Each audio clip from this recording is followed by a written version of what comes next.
Sebagian orang tua tidak menanyakan tentang agama. Ketika ada seorang lelaki yang tampan datang, Masya Allah, dengan mobil yang tipis, yang kursinya cuma 2 di depan, Masya Allah.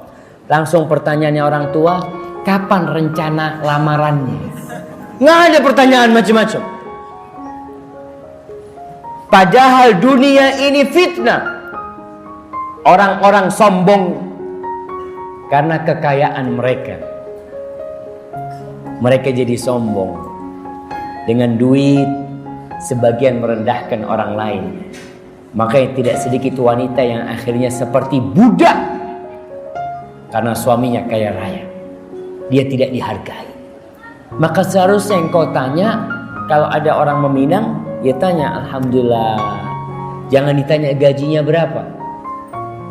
Masalah gaji terakhir nanti. Apa pertanyaan pertama? Jemaah, kira-kira pertanyaan pertama, Masya Allah, udah berapa juz hafalannya? Aduh, juz yang mana? Nah, itu yang seharusnya ditanyakan. Karena perhatian seseorang kepada Al-Quran, ini sebagai bukti kalau dia perhatian kepada agamanya. Kalau orang perhatian sama Quran, insya Allah sholat. Jadi sholat ini insya Allah dia sudah laksanakan. Alhamdulillah saya hafal ya juz 30. Ini sebuah kemuliaan. Karena ibu-ibu coba tanya sama suaminya sekarang nih, yang sudah menikah punya anak, tanya sama suaminya, Mas, waktu saya nikah sama sampean, Mas, sampean hafal berapa juz? Ya dari waktu itu sampai sekarang tetap nggak ada tambahan. Jadi dari menikah yang hafalannya cuma 5 surat sampai sekarang tetap 5 surat. Banyak seperti itu. Maka berarti wanita, gimana suamimu akan membawamu ke surga?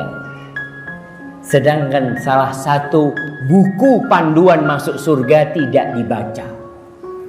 Buku panduan masuk surga apa? Al-Quranul Karim. Maka dinahu, agamanya ini salah satunya kita tanyakan masalah bagaimana dia dengan Al-Quranul Karim.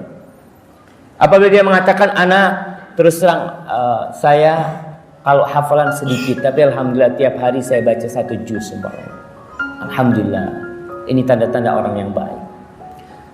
Kalau antum takut dia tidak jujur, maka tanya sama orang lain. Demi surga Allah Subhanahu wa taala. Baik, yang kedua, akhlaknya. Karena yang paling berat di timbangan pada hari kiamat itu apa? Sedekah, salat, zakat, puasa, haji. Kata Nabi sallallahu alaihi wasallam, "Athqalu ma fil mizan husnul khuluq." Yang paling berat di timbangan pada hari kiamat itu adalah akhlak yang mulia. Setelah agama hablum minallahnya baik, nih akhlak yang mulia. Jangan sampai ada orang-orang yang hablum minallahnya baik pada hari kiamat bangkrut gara-gara akhlaknya buruk. Ketika ditimbang, sholatnya macam-macam dengan akhlak buruknya jumplang gara-gara akhlak buruk. Tuh para wanita ingat dengan hadis Nabi SAW tentang seorang wanita yang taqumul lail, sholat malam, puasa sunnah, sedekah, tapi kalau ngomong pedes, suka nyakitin tetangganya. Kata Nabi alaihi salatu wassalam, hiya finnar, ini perempuan di neraka tempatnya. Maka masalah akhlak jangan diremehkan. Maka para wanita tatkala hendak menikah, perhatikan apa yang disabdakan oleh Nabi alaihi salatu wassalam, masalah agama dan masalah akhlak. Wa illa, Nabi alaihi salatu wassalam menjelaskan bahwasanya hidup ini pilihan. Dan kalian pun bebas memilih pasangan hidup kalian. Tapi kalau kalian nggak mau, kata Nabi SAW, takun fitnatun fil ardi wa fasadun 'arid. Akan terjadi fitnah di muka bumi. akan terjadi kekacauan di muka bumi dan akan terjadi kerusakan yang besar sekali. Gara-gara tadi engkau tidak memperhatikan masalah akhlak dan agama. Dan itu pilihan. Para sahabat akhirnya mengatakan, ya Rasulullah, in kana fi. Ya Rasulullah, gimana kalau orang ini tadi secara akhlak Masya Allah mulia, secara agama jangan ditanya, cuma sayangnya ya agak hitam sedikit dia. Mungkin. Atau miskin. Dia sih bagus semuanya, cuma penghasilannya kayaknya tidak cukup untuk menghidupi anak-anak. Allahu Akbar. Allah berpesan, iyakunu fuqara yughnihumullah min fadli. Kalau mereka orang yang fakir, mereka orang yang tidak mampu, Allah yang akan mencukupi mereka. Allah, bukan mertuanya, bukan presiden, bukan gubernur, tapi Allah yang akan mencukupinya. Di sini jemaah, Allah Jalla Jalaluh bisa menjadikan tuh menantu yang kaya dalam sehari jatuh miskin. Dan Allah bisa menjadikan menantu yang miskin, tapi karena dia akhlaknya mulia dan agamanya baik, Allah beri kecukupan dia. Siapa yang memberi kecukupan? Rabbul Alamin. Maka para sahabat ketika mengatakan in kana fi, gimana kalau dia secara itu udah baik tapi yang lainnya kurang? Nabi mengatakan, idza ja'akum man tardawna dinahu wa khuluquhu fa'ankihu. Idza ja'akum man tardawna dinahu wa khuluquhu fa'ankihu. Idza ja'akum man tardawna dinahu wa khuluquhu fa'ankihu. 3 kali beliau mengatakan, nikahkan, kawinkan tuh orang. Kawinkan tuh orang. Asalkan sudah cocok sama anaknya. Karena anak perempuan gak boleh dipaksa juga. Anak perempuan ini ya dikasih pilihan juga dia. Nak, kayak gini nih nak. Banyak wanita sekarang ya kesian ya dengan hubungan bebas sekarang. Dengan adanya medsos.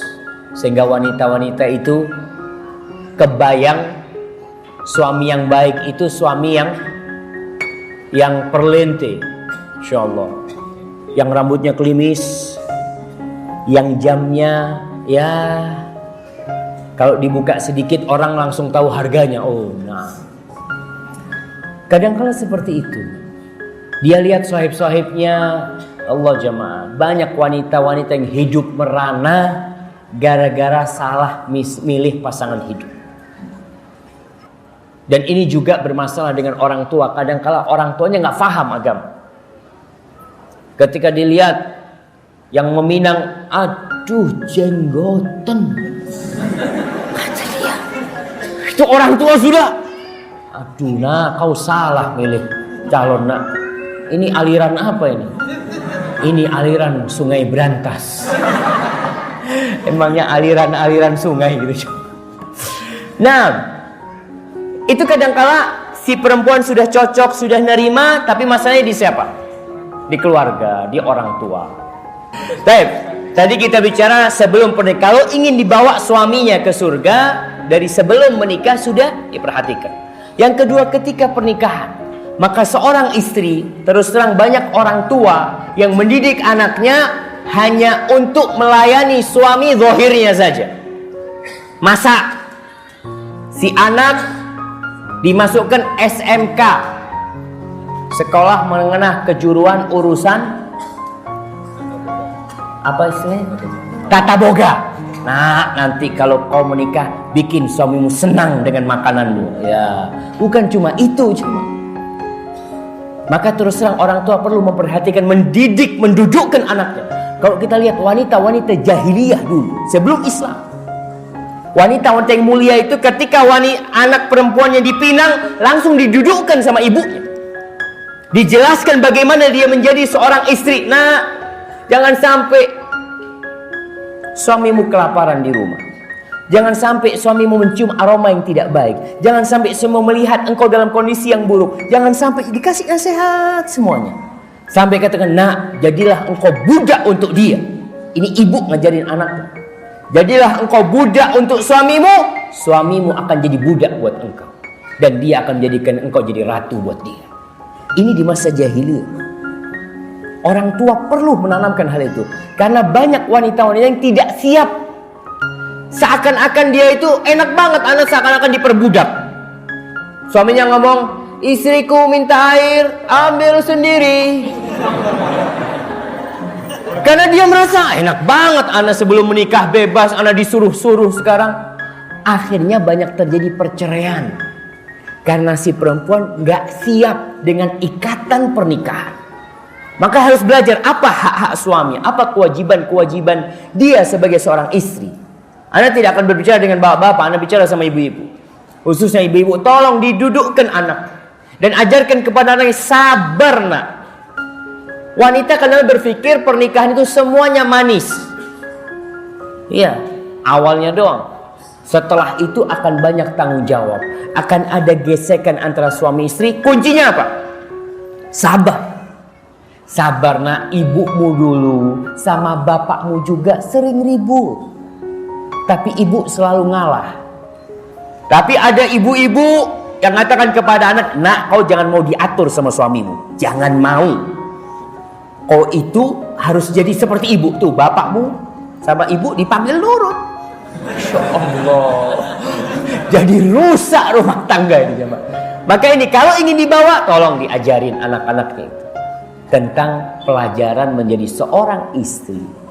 Bagaimana di dalam Islam istri yang baik, istri yang mulia, dan saling mengingatkan. Tidak ada yang sempurna. Suami-suami itu banyak kekurangan, dan istri juga memiliki kekurangan. Tatkala melihat kekurangan itu, jangan ditebarkan keluar rumah. Cukup engkau yang tahu. Kalau engkau mau cari solusi, datang ke orang yang alim. Dan ini jemaah, para wanita ya, kalau punya masalah sama suaminya, jangan curhat sama ibunya, tapi curhat sama mertuanya. Ibu-ibu dengar? Ibu-ibu? Nah, curhat sama mertuanya. Kenapa? Karena kalau dia curhat sama ibunya, ibunya ini sangat pengasih sama dia.